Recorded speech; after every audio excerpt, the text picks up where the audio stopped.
যে আগ্রাসী পুঁজির পৃথিবী, এই যে দখলবাজ সাম্রাজ্যের নীতি, এটাতে কত জঘন্য, কত ভয়াবহ, এবং আমরা যে আসলে নতুন করে হলোকস্ট দেখতে পাচ্ছি,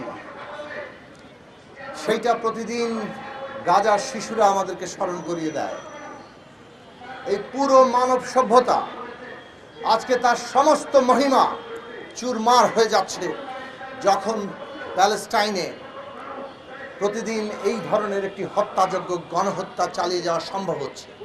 সারা পৃথিবীর সামনে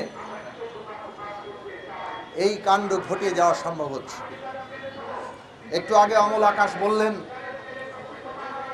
যে হয়তো আমরা অবশ হয়ে আছি।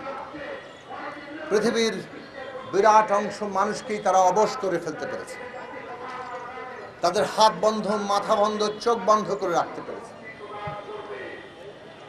এটাই হয়তো সাম্রাজ্যের শক্তি, কিন্তু এর দুর্বলতা হচ্ছে এটা স্থায়ী নয়। মানুষ মুক্তি পাবে, স্বাধীন হবে, হয়তো আমাদের আরো অনেক আত্মোৎসর্গ দরকার হবে, কিন্তু এই আত্মোৎসর্গের মধ্যেও মানব জাতির যদি কোনো রকম ন্যূনতম অর্জন থাকে, মানুষ হিসেবে তার হয়ে ওঠা থাকে, সেই হয়ে ওঠা হচ্ছে যে সে এই হাজার বছরের আত্মোৎসর্গের মধ্য দিয়ে বাঁচার, এই প্রকৃতির মধ্যে নিজেকে অংশীদার করার ন্যূনতম গৌরব সে প্রতিষ্ঠা করেছে। আর সেই গৌরবকে যদি আমাদের রক্ষা করতে হয়, আরো আত্মোৎসর্গ লাগবে।